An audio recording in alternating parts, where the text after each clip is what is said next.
Hello, everybody, and welcome back to another episode of Mind, Money, Soul. And this is officially the 100th episode. That's mad, isn't it? Crazy, crazy, crazy. Thank you all so much for being here. I love y'all.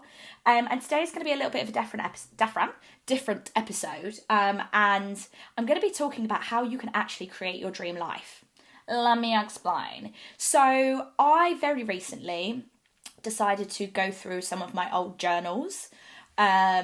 So I've journaled basically from the age of 18 to now. This is probably the least consistent I've been with journaling over the last year or two.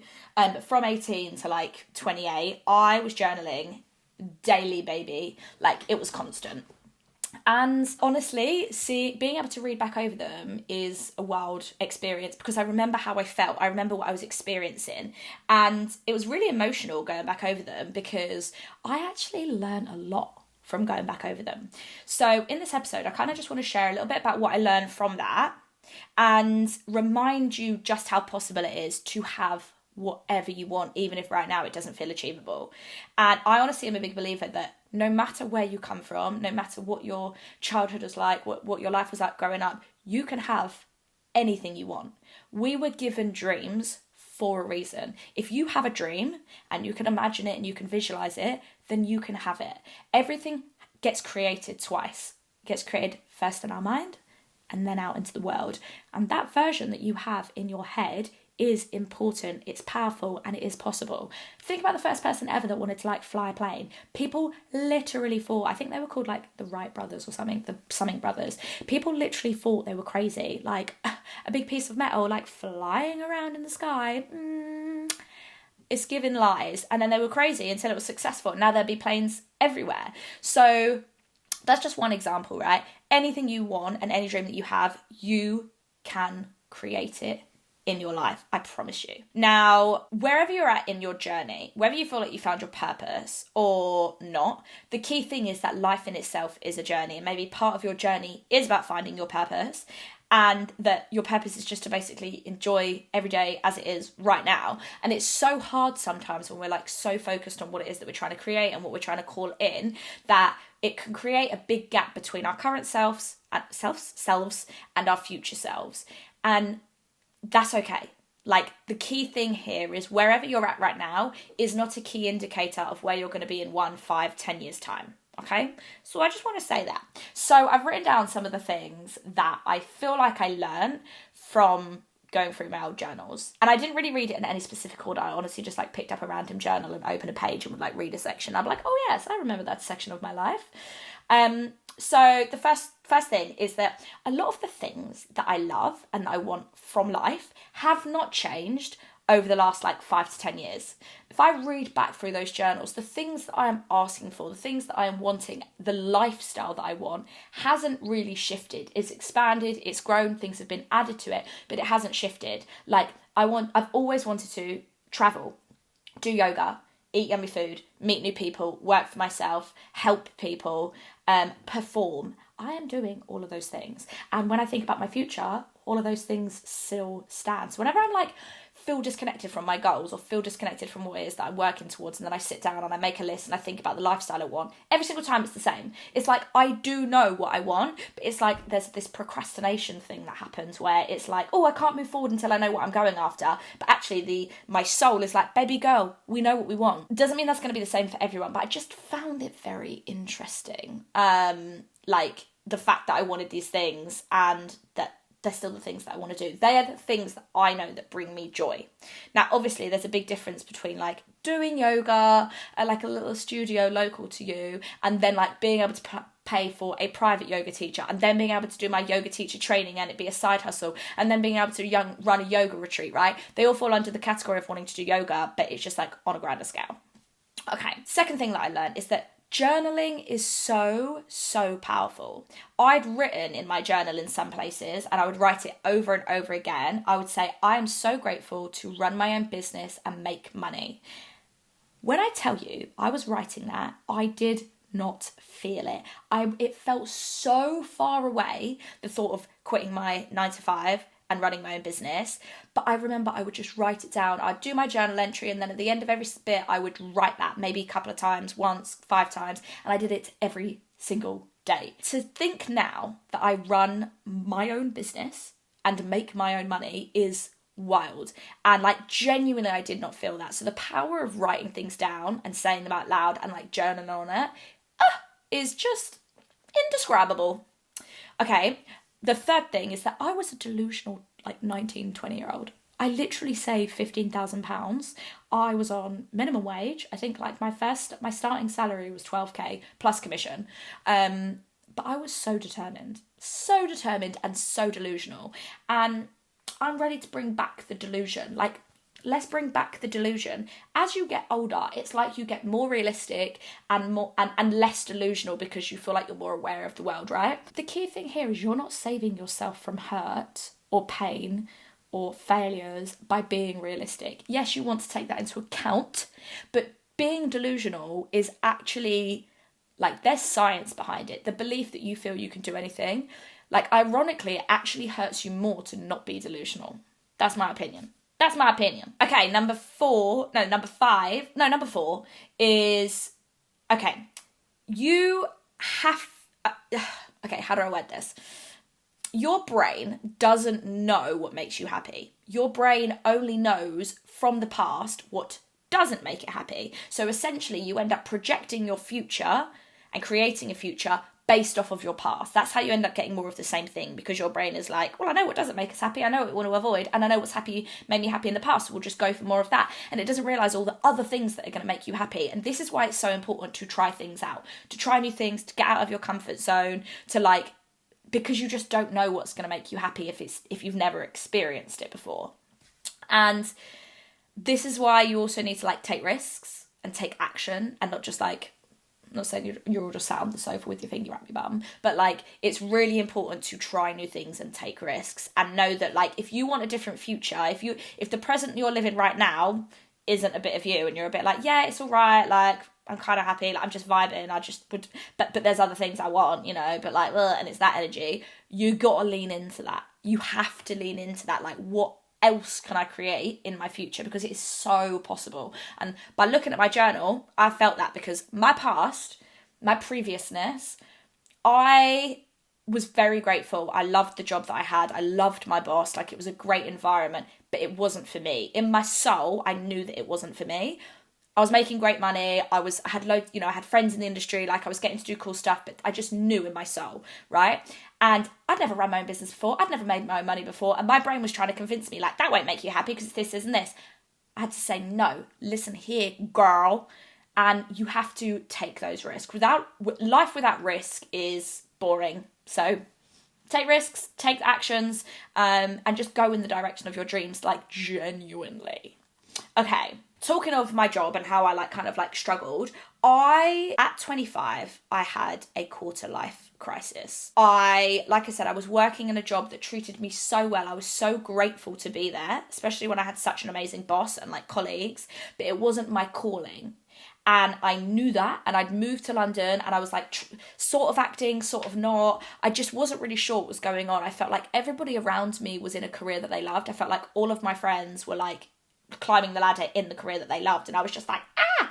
So I decided to go to therapy, #mental health, and that really helped, definitely, because I was able to talk about my feelings, but I was in a low place, and all of my therapy sessions were like, what do I want to do as a career? I've spent the last 10, 15 years thinking that I'm gonna, 10 years, feeling like acting and performing is my life, and now I've made a decision not to do that, and I've gone back into my old job, which I'm so grateful for, and I've got so many amazing opportunities here, but something doesn't feel right on a soul level, but I have no clue what I want to do, and there's so much pressure on that. There's in life, I feel like there's a lot of pressure on finding a career you love and having a purpose, and then there's a lot of pressure on romantic love.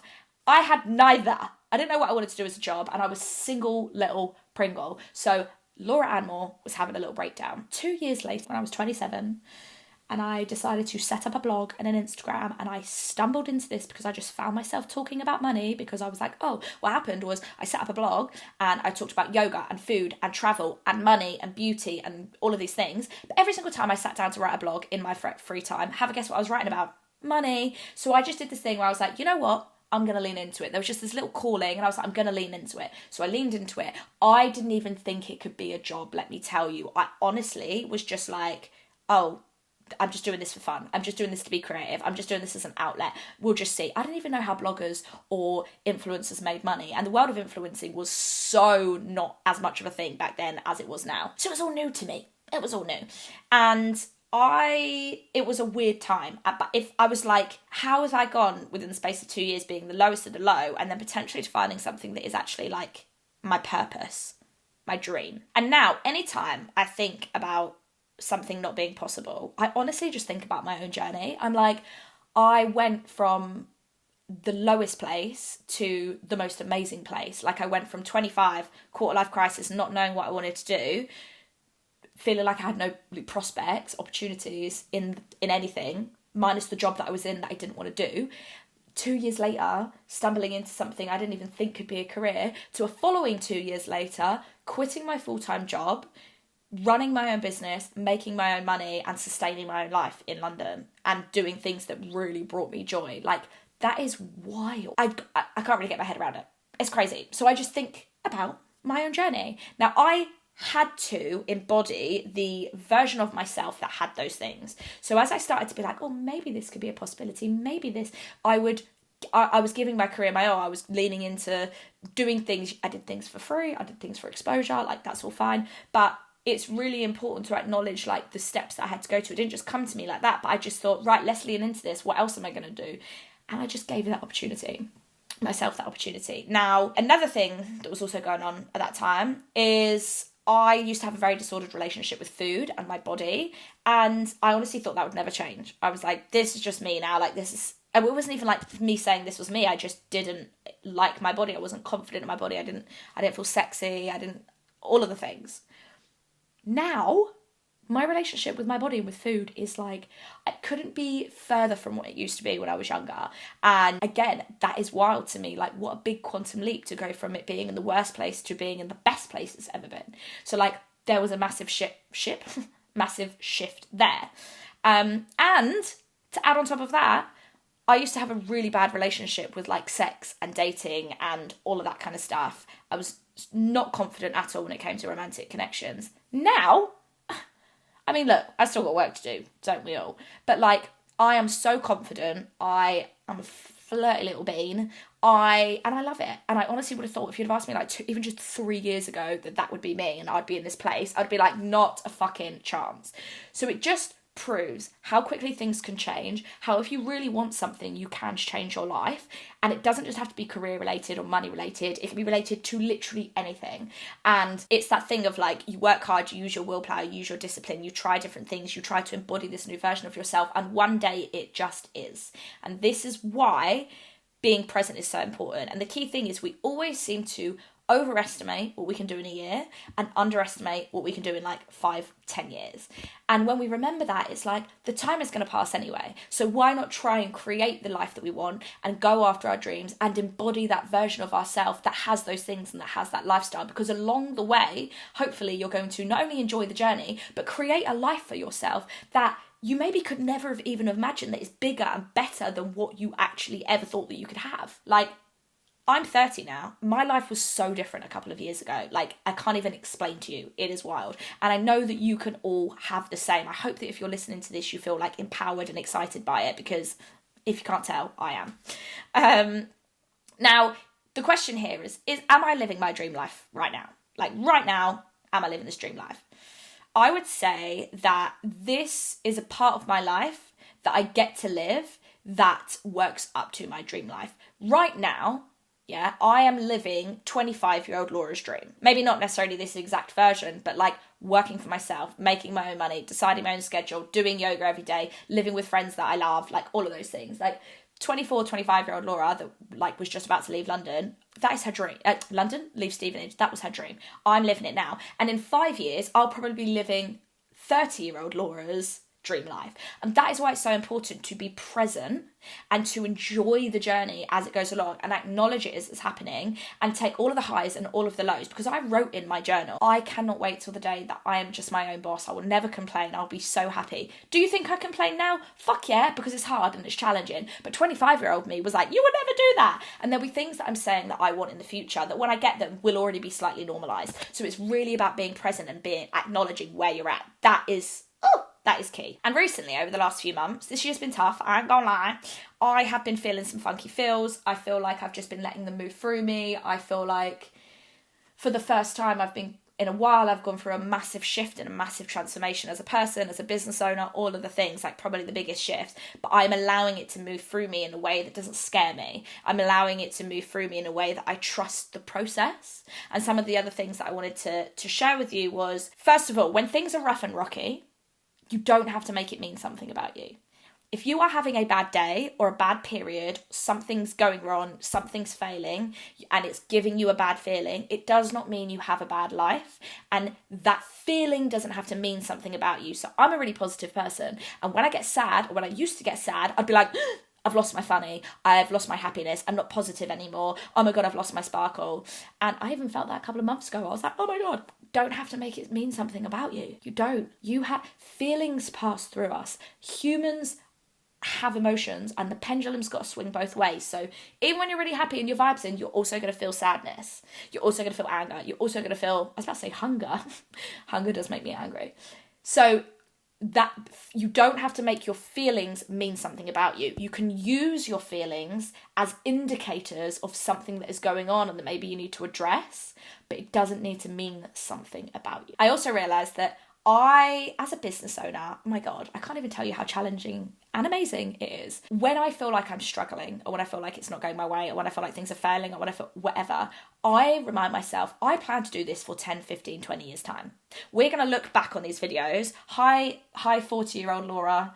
I'm going to look back on these videos and be like, oh my God, I was such a baby. Look at me at the start of my journey. And you're all going to be like, oh my God, Laura's been in the industry for ages. Yeah, she was one of the OGs. Like, I plan to do this for a really long time. I don't plan to switch. I don't plan to change. I'm going to evolve and adapt and expand, but I'm not changing. So zoom out, look at the bigger picture. And I'm like, what these small things that happen, it's okay. And even if I'm not where I think I should be or where I want to be, who says I get to pick my timeline? I don't get to pick my timeline. I just got to show up, be consistent, do the work.